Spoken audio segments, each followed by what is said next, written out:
Welcome back. Programme में एक मरतबा फिर से आपको खुशामदीद कहते हैं। गुफ्तगू को आगे बढ़ाएंगे और डॉक्टर आयशा से हम जनाब जानेंगे कि जो एनीमिया है ये क्या है और इसकी अलामात थोड़ा सा हमें बताइएगा। देखिए, जो सबसे ज़्यादा कॉमन टाइप है एनीमिया की वो है खून की कमी। आयरन डेफिशिएंसी की वजह से वो हो जाता है। आयरन डेफिशिएंसी की बहुत सारी वजूहत है। बच्चों में वैसे ही आयरन की रिक्वायरमेंट ज़्यादा होती है, हम उस तरह से बच्चों को आयरन दे ही नहीं रहे होते। फिर हमारी जो गलत प्रैक्टिसेस हैं, जैसे कि बच्चे को दूध अगर देना है उसकी जगह हम चाय देना शुरू कर देते हैं और इस चीज़ को हम समझते ही नहीं है कि जो चाय है, जैसे ही दूध में थोड़ी सी पत्ती शामिल हो गई, कैल्शियम भी ज़ाया हो गया और बॉडी के अंदर जितने न्यूट्रिएंट्स हम बच्चे को दे रहे हैं वो भी साथ ही ज़ाया होने लग जाते हैं। सो बच्चे को चाय दे देना, फिजी ड्रिंक्स पर ले जाना, जो जंक फूड है उसका इस्तेमाल ज़्यादा कराना और हेल्दी फूड आइटम्स का इस्तेमाल ना कराना। या अगर आपको पता चल गया कि आपके बच्चे को आयरन की कमी है, आप आयरन तो दिए जा रहे हैं, विटामिन सी नहीं दे रहे, तो फिर भी बच्चे में आयरन की कमी हो जाती है। इसी तरह अगर हम एनीमिया की बात करें तो प्रेग्नेंट खवातीन यानी हामला खवातीन और वैसे भी लड़कियों में जो एनीमिया है वो ज़्यादा है, बच्चों में और खवातीन में ज़्यादा है इसकी रेशो। और खवातीन क्या गलती करती हैं, खाना खाया उसके ऊपर से फ़ौरन चाय, नाश्ता किया उसके ऊपर से फौरन चाय, चाय नहीं पीनी तो जिस दिन कुछ अच्छा खा लिया ऊपर से ग्रीन टी पी लेनी है। दोनों चीज़ें जो हैं वो आयरन की कमी की वजह बनती है। ग्रीन टी के बारे में जिसे थोड़ा सा भी पता चल जाता है वो कहता है अच्छा चलो ठीक है, ग्रीन टी फैट्स की एब्जॉर्प्शन नहीं करती लेकिन ग्रीन टी आयरन की कमी करती है। इस तरह से ग्रीन टी आयरन की कमी नहीं करती। ग्रीन टी मील के साथ अगर ली जाए तो वो आयरन की कमी करती है, जिसकी वजह से एनीमिया का मसला शुरू हो जाता है। अब इसके साइन एंड सिम्टम्स क्या है, वही थकावट होना, रंग का पीला हो जाना। अगर आपका बच्चा क्लास में बाकी बच्चों से पीछे है, आपका स्कूल बच्चे का शुरू हो रहा है 8 बजे, बच्चा सो के ही 8 बजे उठ रहा है या बच्चा लेट सो के उठ रहा है, क्लास में अच्छे से परफॉर्म नहीं कर रहा और उसको इस चीज़ की कोई फिक्र भी नहीं है, तो ये आयरन की कमी की अलामत हो सकती है। दो बच्चे हैं, दोनों को आप कुछ पढ़ाना चाह रहे हैं, पहला बच्चा उसको सही से पिक कर रहा है, दूसरा बच्चा उसको सही से पिक नहीं कर पा रहा, ये आयरन की या ओमेगा 3 की डेफिशिएंसी की अलामत हो सकती है। सो बच्चे का टेस्ट, वही बात कि जितना आप खाने पर लगाते हैं, जितना आप उसको लंच के तौर पर देते हैं, वही पैसे एक दफ़ा बच्चे के टेस्ट पे कराएं। बच्चा का टेस्ट कराएं, आपको पता चले एचबी एंड फेरेटिन, दो चीजें। एचबी का टेस्ट कराना है एंड फेरेटिन यानी कि पीछे रिजर्व कितना है आयरन का, ये दो चीजें फौरन चेक करा लेनी चाहिए। ठीक है जी, एनी हमारे साथ हैं, रहीम यार खान से कॉल की, हम उनका सवाल शामिल करते हैं। अस्सलाम वालेकुम एनी, क्या पूछेंगी? वालेकुम अस्सलाम, कैसे हैं आप? बिल्कुल ठीक ठाक, आप ठीक हैं? जी मैं ठीक हूँ और मुझे डॉक्टर आयशा से सवाल पूछना था, बल्कि वेट रिडक्शन के बारे में पूछना था। तो मेरा जो वेट है वो 81 है, जबकि मेरी एज है 25 ईयर्स। ओके। तो मैंने टेस्ट वगैरह भी बाकी सारे करवाए हैं। जो हाइट कितनी है आपकी? एनी हाइट कितनी है? 5 फुट है। 5 फीट हाइट है। और डेली खाते क्या हैं, मतलब डेली डाइटरी इनटेक क्या है? नाश्ता कितने बजे होता है, क्या होता है, दोपहर का खाना, रात का खाना क्या है? नाश्ता तकरीबन 9 बजे तक हो जाता है और दोपहर का खाना तो 2 बजे के करीब करीब हो जाता है और रात का अमूमन जल्दी ही हो जाता है, ज्यादा इतना लेट नहीं होता। 8 o'clock।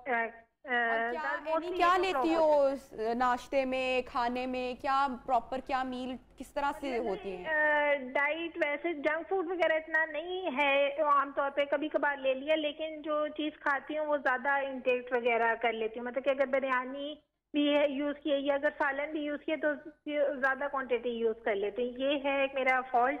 लेकिन मुझे एक डाइट थोड़ी सी बता दें जिसके अकॉर्डिंग मैं अपना वेट रिड्यूस कर सकूं और ज़्यादा एक्सपेंसिव ना हो। ठीक है, ठीक हो गया। अच्छा नबीहा, उठते साथ ही जो प्री ब्रेकफास्ट है वो दो चीज़ें हो सकती हैं। पहली हमारे पास ऑप्शन आती है दालचीनी का पानी। रात को 1 इंच दालचीनी का टुकड़ा 1 गिलास पानी में भिगो के रख देना, उठते साथ ही वो पी लें, या 1/4 चाय का चम्मच जीरा रात को पानी में भिगो के रखते हैं, उठते साथ ही वो पी लेना। अब इन्हें आप ऑल्टरनेट कर सकते हैं, मतलब 15 दिन के बाद आप इसको चेंज कर लें। फिर नाश्ता सो के उठने के 1 घंटे के अंदर अंदर हो जाना चाहिए। मुझे मौका नहीं मिला वरना मैं उनसे पूछती आप उठती कितने बजे हो। अगर वो उठती 7 बजे और 9 बजे तक नाश्ता हो रहा है तो ये गलत है। मतलब जब आप उठे हो 1 घंटे के अंदर अंदर आपने ब्रेकफास्ट कर लेना है। और अगर आप जंक फूड नहीं भी खा रहे, पराठे रोटी बहुत ज्यादा आ रही है तो वो भी वेट गेन कराएगा।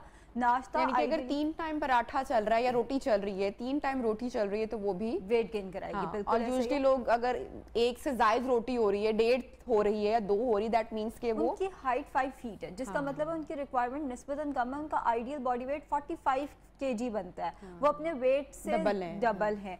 सो नाश्ता जो है प्रेफर ये करें, ब्राउन ब्रेड का 1 स्लाइस ले लें, 1 अंडा, ज़्यादा सारी सब्जियां, प्याज, टमाटर, शिमला मिर्च, बंद गोभी, जो सब्जियां पसंद हैं 1 अंडा सब्जियां डालकर, साथ में 1 कप फल खा लें। फल में केला और अंगूर और आम, 3 चीजें जो हैं वो फिल वक्त अवॉइड करें, बाकी सारे फल का केला, अंगूर और आम अवॉइड किया जाए। बिल्कुल। इसके 1 घंटे के बाद चाय पीनी है। अब यहाँ पे गड़बड़ होती है, हम दूध पत्ती का इस्तेमाल करते हैं। देखिए एक बच्चा जब पैदा होता है पूरा साल दूध पे जिंदा रहता है, इतनी कैलोरीज हैं दूध के अंदर, हम इसके अंदर पत्ती घोल घोल के ना हमें कैल्शियम मिलता है, इतनी 150 कैलोरीज सिर्फ दूध पत्ती के मग में होती है, ऊपर से हम चीनी डालते हैं। आप कब दूध लिया जा सकता है? इतना सा दूध होना चाहिए। जो इंग्लिश टी होती है कि आपने पूरा कहवा मग में डाल दिया, इन पे थोड़ा सा उसमें गर्म दूध 2-3 चम्मच। और ये मैं खुश्क दूध की बात नहीं करी, मैं जो लिक्विड मिल्क है बिल्कुल फ्रेश मिल्क उसकी बात कर रही हूँ, वो 2 से 3 चम्मच होना चाहिए। अगर आपसे इस तरह चाय नहीं पी जाती तो शुरू में आप 1/4 कप दूध कर लें, बाकी सारा पानी कर लें शुरू में, लेकिन आपने लेके इसको 2 से 3 चम्मच पिजाना है। इसके 2 से 3 घंटे के बाद, चाय के 2 से 3 घंटे के बाद आप एक फल खा लें या 1 गिलास नीम गर्म दूध का इस्तेमाल कर लें। हल्दी दूध बहुत अच्छा है। हल्दी दूध में हम लोग गलती ये करते हैं, हम सिर्फ हल्दी डालते हैं। हल्दी के साथ काली मिर्च उतनी इंपॉर्टेंट है। काली मिर्च के बगैर हल्दी का कर्क्यूमिन एब्जॉर्ब नहीं होता। तो 1 गिलास नीम गर्म दूध, उसके अंदर थोड़ी सी हल्दी और थोड़ी सी काली मिर्च डाल के या एक फल का इस्तेमाल कर लिया जाए। 2 से 3 घंटे बाद आपका दोपहर का खाना 2 बजे के करीब आएगा। सब्जियों का पूरा बॉल लेना है, 300 ग्राम यानी 1 पाव से ज़्यादा सब्जियां होनी चाहिए। उसके साथ जितनी रोटी खा रहे हैं उसको फिल वक्त हाफ कर दें, मतलब अगर आप 1 रोटी खाते हैं उसको हाफ कर दें। अब जो उन्होंने कहा मैं खाती बहुत ज़्यादा हूँ, तो वो क्यों रुकेगा, क्योंकि सलाद ऐड करती है। सलाद अगर 300 ग्राम बंदा खा रहा है तो उसकी रोटी ऑब्वियसली फिर कम हो जाएगी। आधी रोटी कर दें और साथ में दाल नहीं खानी। हम लोग गलती ये करते हैं, दाल को रोटी के साथ लगा लगा के खाते हैं। बेसन की रोटी भी तो नबीहा इसी दालों से बनती है ना, तो दाल तो बजाते खुद ग्रेन्स में आती है, दाल तो खुद रोटी के अंदर आती है। दाल को रोटी के साथ नहीं खाना, चम्मच के साथ खा ले। रोटी के साथ गोश्त या सब्जी का सालन, अब सब्जियों में सिर्फ आलू अवॉइड करने हैं। अगर चावल खा रहे हैं तो 12 टेबलस्पून चावल साथ ज़्यादा सारी आप बोटियाँ रख लें।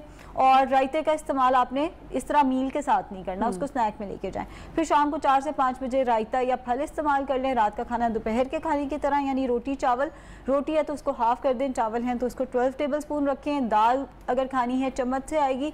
दाल चावल का कॉम्बिनेशन नहीं बनाना है, रोटी चावल नहीं खाने और दाल और चावल इकट्ठे नहीं खाने। अमेजिंग। और ये बिल्कुल महंगा डाइट पैटर्न या मील प्लान नहीं बताया आयशा ने, ये बल्कि मुझे लगता है कि जो रूटीन में हम खाने खा रहे होते हैं उससे मतलब बहुत कम है। घर का खाना पीना सब कुछ पता है और वजन भी कम हो सकता है। अच्छा, एक चीज़ जो कि जिन अफराद का वेट ज़्यादा है या जो लेट नाइट हमें मीठे की क्रेविंग होती है, आयशा बता दें भाई मीठे से छुटकारा कैसे हासिल किया जाए, क्योंकि चीनी जहर है।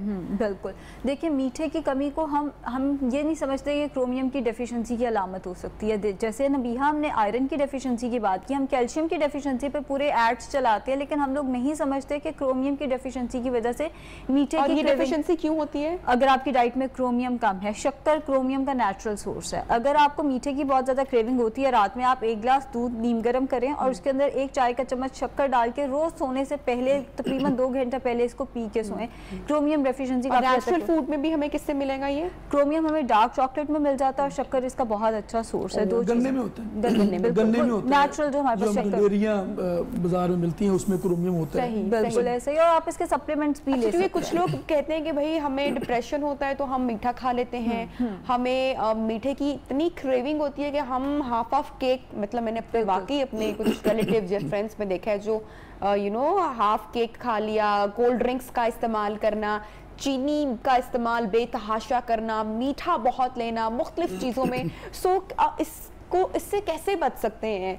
देखिए ये है बिंज आधा केक खाने का सुन के भी मुझे मतलब थोड़ा सा वो हो रहा है, लेकिन जिन लोगों को क्रेविंग होती है उनके पास इसकी कोई जस्टिफिकेशन ही नहीं होती कि भाई क्रेविंग है। नबीहा एक होता है ईटिंग डिसऑर्डर। ईटिंग डिसऑर्डर से मुराद ये है बिंज ईटिंग। बिंज ईटिंग से मुराद है आपने फ्रिज खोला और जो सामने आया आपने बगैर गिने बगैर समझे उसको खाना शुरू कर दिया। दूसरी चीज़ आती है बुलिमिया। ये वो लोग होते हैं जिन्होंने वजन कम कर लिया फिर दोबारा बढ़ाने। और तीसरा होता है एनोरेक्सिया कि वो कुछ खाते ही नहीं है। मेरे हाथ से मैं सेकंड टाइप जो आप बात करिए ये होते हैं बिंज ईटर्स के। ये फ्रिज खोलते हैं, जो चीज़ सामने आई इन्होंने खाना शुरू कर दिया। ये एक बाकायदा ईटिंग डिसऑर्डर है। इस पर आपको साइकोलॉजिस्ट की वही बात, हम लोगों को इतनी अवेयरनेस ही नहीं है। हम लोग इस चीज़ को समझते ही नहीं है कि ये जो बच्चा हमारा इतना ज़्यादा खा रहा है, ये जो सारी हमारे यहाँ क्या होता है हम देखते हैं एक बच्चा सबका हिस्सा खा जाता है। हमारे यहाँ तो यही कल्चर है ना, एक बच्चा वो 4 बहन भाई हैं तो चारों का हिस्सा वो एक ही खा जाता है, तो माँ बेचारी परेशान रहती है। ये बिंज ईटिंग है, ये नॉर्मल बिहेवियर, ये नॉर्मल रवैया नहीं है। आप ठीक करें अपने आप को, बच्चों और माएँ भी ठीक करें। अच्छा जी, मीठे की क्रेविंग के हवाले से जी, मैं मोटापे के हवाले से अच्छा। एक बात करना चाह रहा था कि खून की कमी की। खून की कमी की वजह से बाज़ लोगों का जिस्म ना फूल जाता है, तो वो समझते हैं कि शायद हमें मोटापा हो गया, और वो मोटापे को ख़त्म करने के लिए और उस ख्वाहिश में डाइट के ऊपर चले जाते हैं और वो अपनी खुराक छोड़ देते हैं, जो मतवाज़न ग़िज़ा है वो भी छोड़ देते हैं, जिससे और ज़्यादा वीकनेस होती है और कई तरह के मसाइल पैदा होते हैं।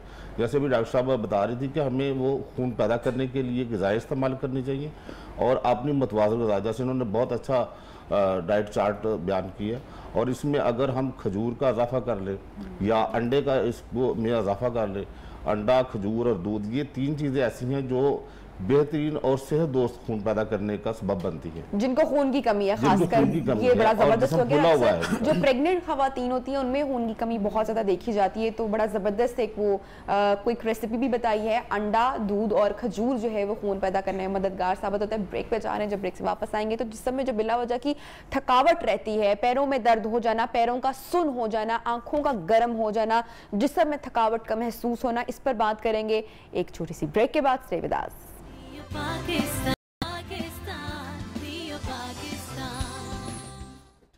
वेलकम बैक जनाब। प्रोग्राम में आपको खुशामदीद कहते हैं। और ब्रेक से पहले जैसा कि हमने आपको बताया था कि जो जिस्म में थकावट होती है, हमारे असाब में जो हम तनाव महसूस करते हैं, हम अपने कंधों में जो एक थोड़ा सा वो कहते हैं ना स्ट्रेस फील करते हैं, पैरों में दर्द महसूस करते हैं, थकावट अक्सर रहती है।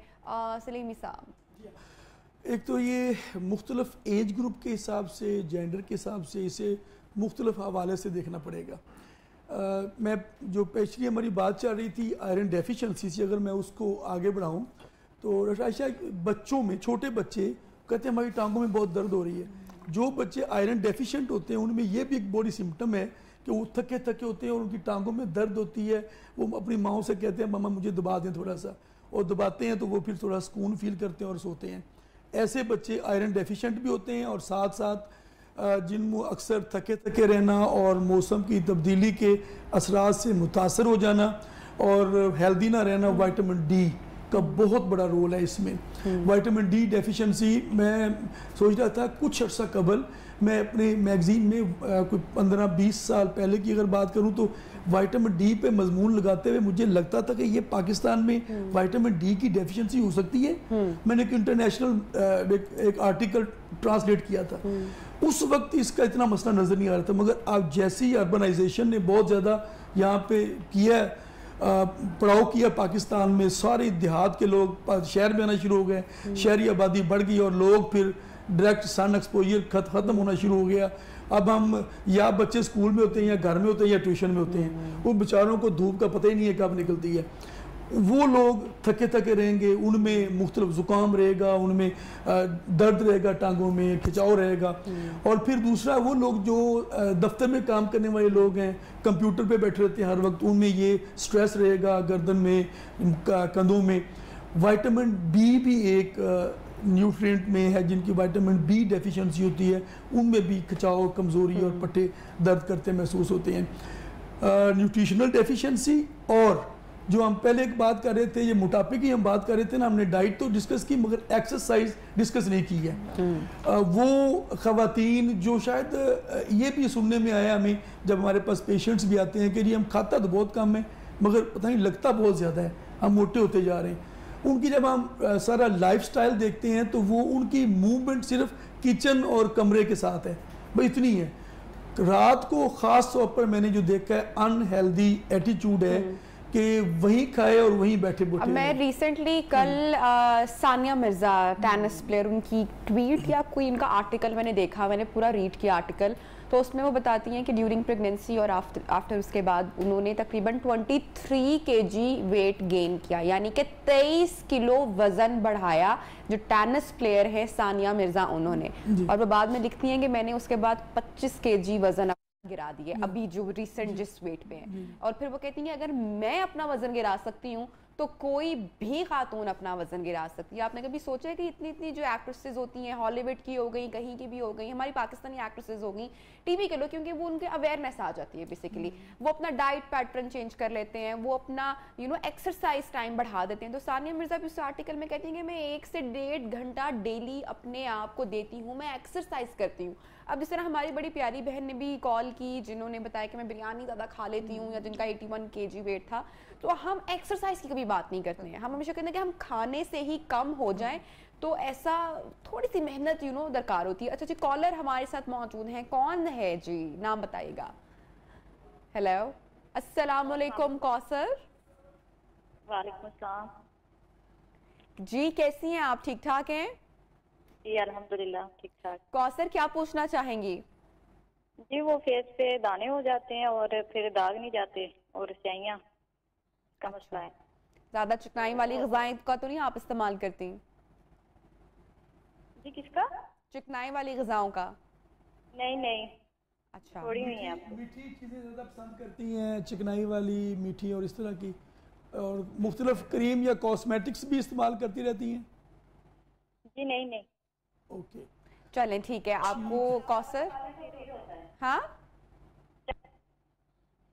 ठीक है कौसर, अभी हमने बल्कि एक्नी पर बात भी बल्कि हम करने वाले थे इसके बाद कि अक्सर जो बच्चियों में जो हार्मोन्स का भी जो प्रॉब्लम होता है उसकी वजह से भी आयशा उनको एक्नी के और स्किन के बहुत ज़्यादा मसाइल हो रहे होते हैं, स्किन आपकी चेंज हो रही होती है, और वैसे भी अब जब गर्मी का भी मौसम चूंकि शिद्दत इख्तियार करता है तब भी बहुत सारा आपका जो स्किन है वो ख़राब हो रही होती है। तो बेसिकली क्यों हमारी स्किन पे एक्नी क्यों आती है?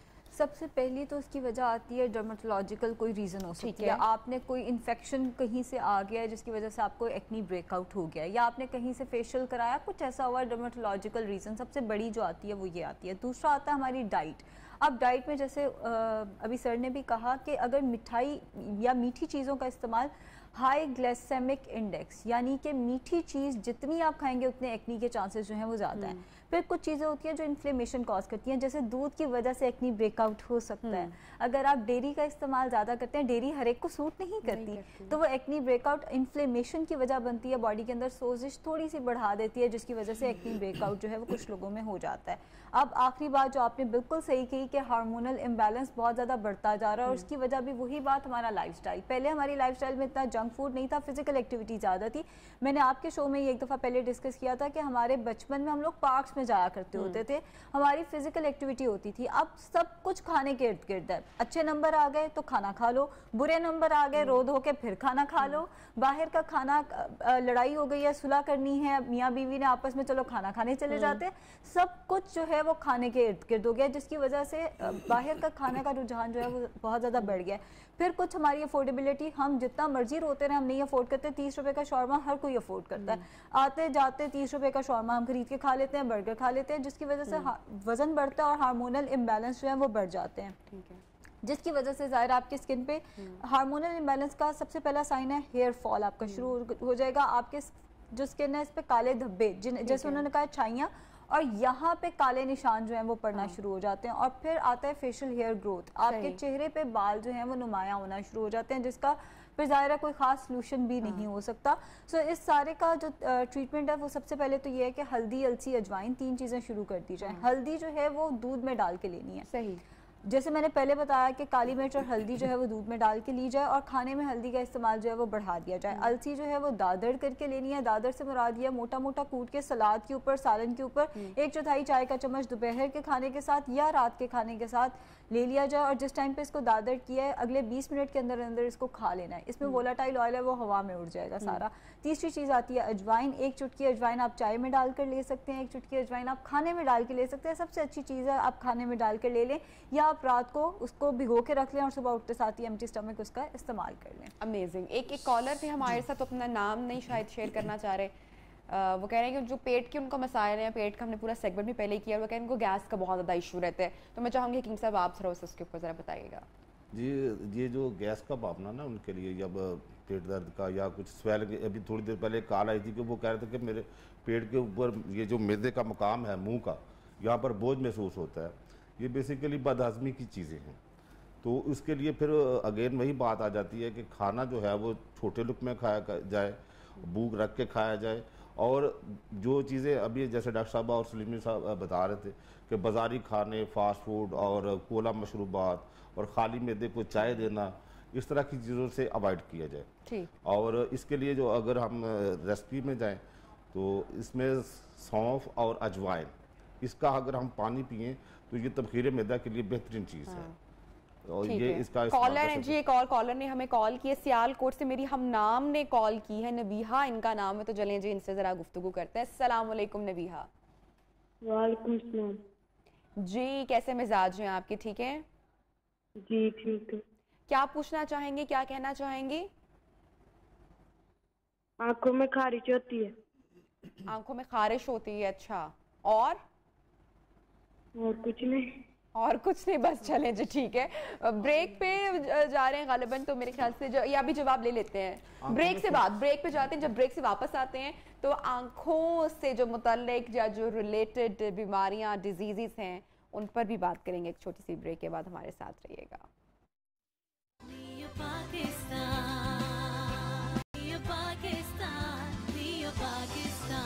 वेलकम बैक जनाब, प्रोग्राम में खुशामदीद कहते हैं। और ब्रेक से पहले कॉलर हमारे साथ मौजूद थी, नबीहा उनका नाम था, और उन्होंने बड़ा स्ट्रेट फॉरवर्ड क्वेश्चन किया कि आंखों में खारिश होती है। तो अगर आपको भी आंखों में खारिश होती है, जितने भी लोग हमें देख रहे हैं, और चूंकि कोविड है अभी, तो ये बड़ा मसला है कि हम बेदहानी में अक्सर हाथों में खारिश कर देते हैं, और उसकी वजह से आप अपना कोई बैक्टीरिया, जर्म, वायरस अपने साथ लेकर जा सकते हैं। तो इस आदत का ख़त्म होना बेहद ज़रूरी है। तो इससे पहले कि हम नबीहा का सवाल का जवाब भी दें, आरिफ ने हमें कॉल की है लाहौर से, उनका भी सवाल शामिल कर लेते हैं। अस्सलाम वालेकुम आरिफ, क्या कहना चाहेंगे?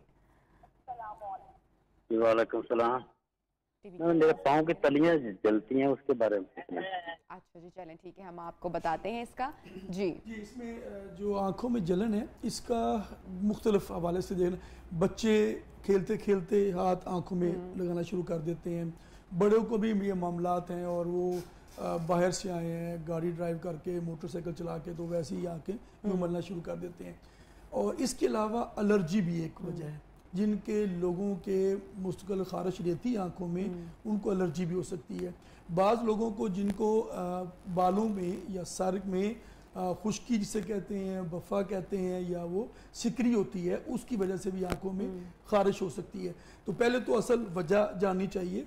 मैं जो बताना चाह रहा हूँ कि अगर इनमें से कोई अगर सिकरी वगैरह नहीं है, कोई ऐसा मामला नहीं है, तो जनरली उनको खारिश वगैरह हो जाती है थोड़ी सी गर्दो गुबार की वजह से या मसले की वजह से। तो उनके लिए एक तो जितने भी लोग हैं, रात को सोने से पहले खालस अरके गुलाब 2-3 कतरे पहले मुंह धोएं। अच्छा, ये बड़ा ज़रूरी है। बाजार वाले खालिस अरके गुलाब कोई भी जो है ना, किसी को भी वो, ये हम नॉर्मली ना क्या करते हैं, बगैर आंखों में पानी साफ़ किए दवाई डालना शुरू कर देते हैं। गर्दों गुबार पहली होती है तो दवाई के साथ जाती है, वो फिर जैसे हम कुछ चीज़ डालते हैं तो वो पहले आंखों ने रिस्पॉन्ड करना होता है, तो उसके लिए खराश और बढ़ जाती है।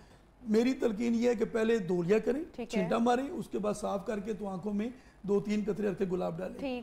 जिनको खारिश रहती है उनके लिए एक छोटी सी रेसिपी ये है कि पनीर डोडी और गुले मुंडी, 2 चीज़ें हैं। ये अगर 5-5, 7-7 दाने इसको पानी में बॉयल करें और इसकी टी बना लिया करें, और ये सुबह शाम 2 टाइम पी लें 5-7 दिन, और अरके गुलाब डाल लिया करें, तो इंशाल्लाह ये ठीक हो जाएगा। जनाब उसके बाद कॉल की थी आरिफ ने, और आरिफ कह रहे हैं कि उनके पैरों की तली जो है वो बहुत जलती है, ये थकावट का शिकार रहती है। हाँ जी, ये जो पाँव की जो जलन है या हाथों में जलन है, ये भी बेसिकली बढ़ी हुई तेज़ाबियत का एक हिस्सा है। तो उसके लिए इनको मैं एक छोटी सी रेसिपी बताना चाहता हूँ, वो है पुदीना और अनारदाना। ये दोनों चीज़ों की चटनी बना लें, पेस्ट बना लें। ये सुबह और शाम खाना खाने से 1 घंटा पहले 1 चम्मच खा लिया करें। तो ये 3-4 रोज़ इस्तेमाल करेंगे तो इंशाल्लाह इनके पाँव की जलन और हाथों की जलन ठीक हो जाए। ऐसे लोगों में भी मैंने देखा है अपनी प्रैक्टिस में कि जिनको हाई कोलेस्ट्रॉल की भी टेंडेंसी होती है ना, जो मोटापा चूँकि बढ़ रहा है, और ऐसे लोगों में हाई कोलेस्ट्रॉल का भी एक इशू बन रहा है, हाइपरलिपिडीमिया के हवाले से भी। वो उन लोगों को भी देखा कि ख़ास तौर पर पाँव की जो तलियाँ वो जलती हैं और सेक निकलता है और बहुत अनईजी फील करते हैं, और ये जो पिंडलियों वाला हिस्सा है वो थका थका और बहुत ज़्यादा। तो उनको फिर अपना कोलेस्ट्रॉल लेवल भी चेक करवाना चाहिए। बिल्कुल डॉक्टर साहब की बात से इत्फाक करता हूँ कि ऐसे लोगों को जिनकी एज 40 है, जिनका वेट बढ़ रहा है, उनको साल में कम अज़ कम 1 दफ़ा 2 दफ़ा लाजमी करवाना चाहिए, कम अज़ कम 1 दफ़ा लाजमी टेस्ट करवाएं। और उसमें हाइपरलिपिडीमिया जो है ना, अपना cholesterol level, diabetes, uric acid, RFT, जो रीनल फंक्शन टेस्ट वगैरह, ये करवा लेने चाहिए। सही। अच्छा, आंखों की बात हो रही थी इससे पहले, और नबीहा ने पूछा था कि आंखों में खारिश होती है, आप दोनों ने उसको वो किया। आंखों में पिलाहट का होना, ये किस चीज़ की निशानदेही करता है? ये जब आपने सवाल किया था ना डॉक्टर आयशा से, जिगर की गर्मी, जी। तो मैं ये सोच रहा था कि सवाल ये हमारा था। तो हकीमों पे ये इल्ज़ाम है कि जी जो भी मरीज जाता कहता है जिगर की गर्मी हो गई है। तो इसमें ये इसका बड़ा ताल्लुक है। हमारे बॉडी में एक होता है बाइल, जिसे हम हमारी ज़ुबान में सफरा कहते हैं, जदीद मेडिकल उसे बाइल कहते हैं। तो ये जो सिंपल जॉइंडस, कभी आज तो हम हेपेटाइटिस बी, सी, ए और ई और मुख्तलिफ हेपेटाइटिस में बात करते हैं, किसी ज़माने में सिंपल जॉइंडस की बात की जाती थी, यरकान, उसे हमारी तिब में यरकान असफर कहते हैं। जब आंखों की पिलाहट ज़्यादा हो जाए तो ये इंडिकेशन है कि आपकी खून में सफरा की मिकदार बढ़ रही है। अच्छा, अब उसकी वजूहात मुख्तलिफ हैं। अब ऐसी डाइट्स ले रहे हैं जो इसके बढ़ाने का सबब बन रही है, जो सफरा की पैदाइश ज़्यादा कर रही हैं। उनमें बहुत ज़्यादा स्पाइसेस हैं, बहुत ज़्यादा चिकनाई वाली चीज़ें हैं, बहुत ज़्यादा मीठी चीज़ें हैं, बहुत ज़्यादा जो हाई कैलोरिक डाइट है वो अब यूज़ करते हैं, तो उनमें ये मामला हो जाते हैं। उनकी फिर आंखें पीली पीली, उनका यूरिन ज़्यादा येल्विश हो जाता है, उनका मुंह खुश्क होना शुरू होता है, प्यास ज़्यादा लगती है। तो ये सिम्टम आए तो हमारी तिब की रूह से उसको सफरा की ज़्यादती हुआ करती है। अच्छा, अक्सर लोग कहते हैं कि हम जी रात को नींद भी अपनी प्रॉपर लेते हैं, सोते भी हर तरीके से हैं, खाना वगैरह भी सब ठीक है, लेकिन फिर भी आंखों के नीचे जो गड़े बने होना, यानी कि डार्क सर्कल्स का होना, वो एक बड़ा कॉमन देखने में आया है। उसकी क्या वजह है? जी, उसकी एक वजह तो यह है कि उनमें पानी की कमी होती है आमतौर पर, जो पानी प्रॉपर नहीं ले रहे होते। और बाज़ मसलों में ख़ास तौर पर ये जो आंखों के नीचे स्याह हल्के हैं, इसमें एक तो खून की कमी है, पानी की कमी है, दूसरे उनका इनटेक और उनकी जो कंजप्शन है ग़िज़ा की, उसमें बैलेंस नहीं होता। उनका जो इनटेक है उसमें सब्जियां और फलों की कमी होती है। वो अगर जूस भी पीते हैं तो टेट्रा पैक लेते हैं, फ्रेश जूसेस के ऊपर नहीं जाते। अगर उन्होंने कोई फल खाना है तो वो भी कोशिश करते हैं कि उससे बचा जाए। उनके नज़दीक खाना अच्छा यही है कि बेकरी से वो अच्छा को पिज़्ज़ा ले लिया, कोई चीज़ ऐसी ले ली, या गोश्त को खाने के बाद वो समझते हैं कि शायद ये बहुत अच्छी ग़िज़ा है। ये अच्छी तो हो सकती है लेकिन बैलेंस डाइट में नहीं शुमार होती। तो इन चीज़ों का अगर ख्याल रखें, वो पानी का प्रॉपर इस्तेमाल करें। और अगर जैसे भी डॉक्टर साहब भी कह रही थी और सलीमी साहब ने भी कहा कि साल में एक दफ़ा वो टेस्ट ज़रूर आपने एक दफ़ा मुकम्मल करवाने चाहिए। बिल्कुल जी। टेस्ट करें। आसिफ मौजूद है हमारे साथ, कॉलर, उनसे बात करते हैं। अस्सलाम वालेकुम आसिफ। वालेकुम सलाम मैडम, क्या हाल चाल? ठीक है? बिल्कुल ठीक ठाक। आसिफ, टीवी की आवाज़ आपने बिल्कुल नहीं सुननी है और आप बताइएगा आप क्या कहना चाहते हैं। अच्छा मैडम, मेरी ना बेटी है 1.5 साल की ना जी, तो उसे ना कब्ज बहुत ज्यादा है। तो मैंने सबसे अच्छे डॉक्टरों को भी चेक करवा लिया है, प्रोफेसर सभी को चेक करवा चुका हूँ, महंगे महंगे सिरप भी यूज करवा चुका हूँ और मतलब देसी इलाज भी करवा चुका हूँ। तो उसका ना मैडम माइक्रोनीमा यूज करते हैं तो तभी उसका मतलब वो वॉशरूम आता है, उसके अलावा मतलब वो कब्ज बहुत ज्यादा रहती है। मैं महंगे से महंगा सिरप भी यूज कर चुका हूँ, यानी कि हर हाल जो ऐसे जैसे कोई बताता है प्रोफेसर। हर्बल किया अभी तक आपने? कुछ हर्बल कुछ किया है कि नहीं?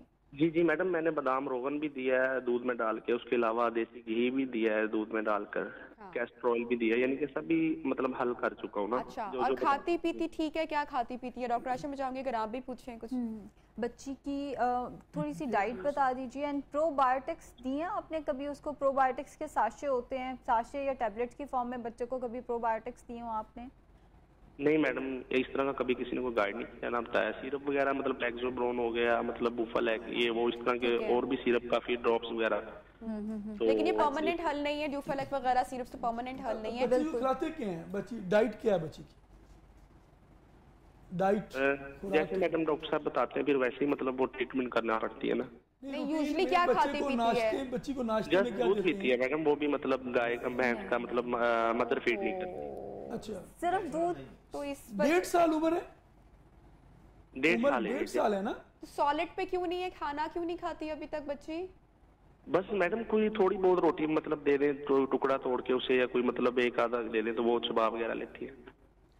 नहीं, उसकी थोड़ी सी मैं बहुत परेशान हूँ मैडम। मैं आई एम श्योर ये बच्ची का मसला है और पेरेंट्स के लिए बड़ी परेशानी की बात होती है। आई हैव सीन किड्स जिनके बच्चों को कॉन्स्टिपेशन होती है और माँ बाप के लिए बहुत ज़्यादा तकलीफ दे बात है। मैं चाहूंगी कि हमें दोनों जो पैनलिस्ट हैं वो इसके ऊपर ज़रूर बात करें इन डिटेल। वो बताता है ना जो डॉक्टर अच्छे से अच्छे डॉक्टर प्रोफेसर के पास भी लेके जा चुका हूँ मैं। सही सही हमने सही। और दूध भी मैं चेक आपको करके बीइंग अ देख लिया। पेरेंट मैं भी आपको मशवरा देना चाहूंगी कि बच्ची को दूध से हटाकर या कम करके उसका दूध इनटेक जो है वो सॉलिड फूड पे आप जरूर उसको स्विच कीजिएगा, क्योंकि अब वो डेट शी इज ग्रोइंग ना, तो अभी आयशा जो है वो इसके ऊपर मजीद रोशनी डाल सकती हैं। आप प्रोग्राम देखते रहें जी।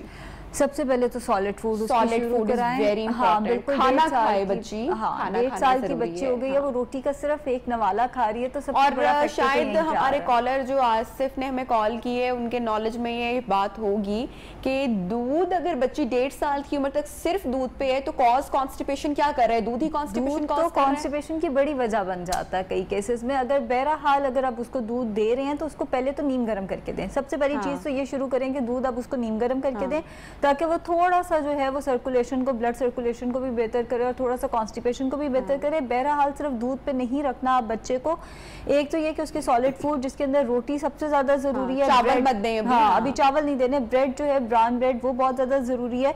फ्रूट्स बहुत ज्यादा जरूरी है। आप केले का इस्तेमाल बच्चे को करा सकते हैं, और 1.5 साल का बच्चा तो सब्जियां भी खा सकता है, सब्जियों का इस्तेमाल उसका शुरू कराएं। अगर आप सिर्फ और सिर्फ दूध पे रख के ये एक्सपेक्ट करें बच्चे को कॉन्स्टिपेशन नहीं होगी तो बिल्कुल गलत है। हर्बल में भी कोई चीज मैं चूंकि हम खुद भी वालिदैन भी है ना, बच्चों को इस उम्र में सलांटी चिप्स वगैरह ये बिल्कुल 100% इस बच्ची के लिए खास तौर पर चिप्स सलांटी और इसके आगे सारी चीजें बंद होनी चाहिए।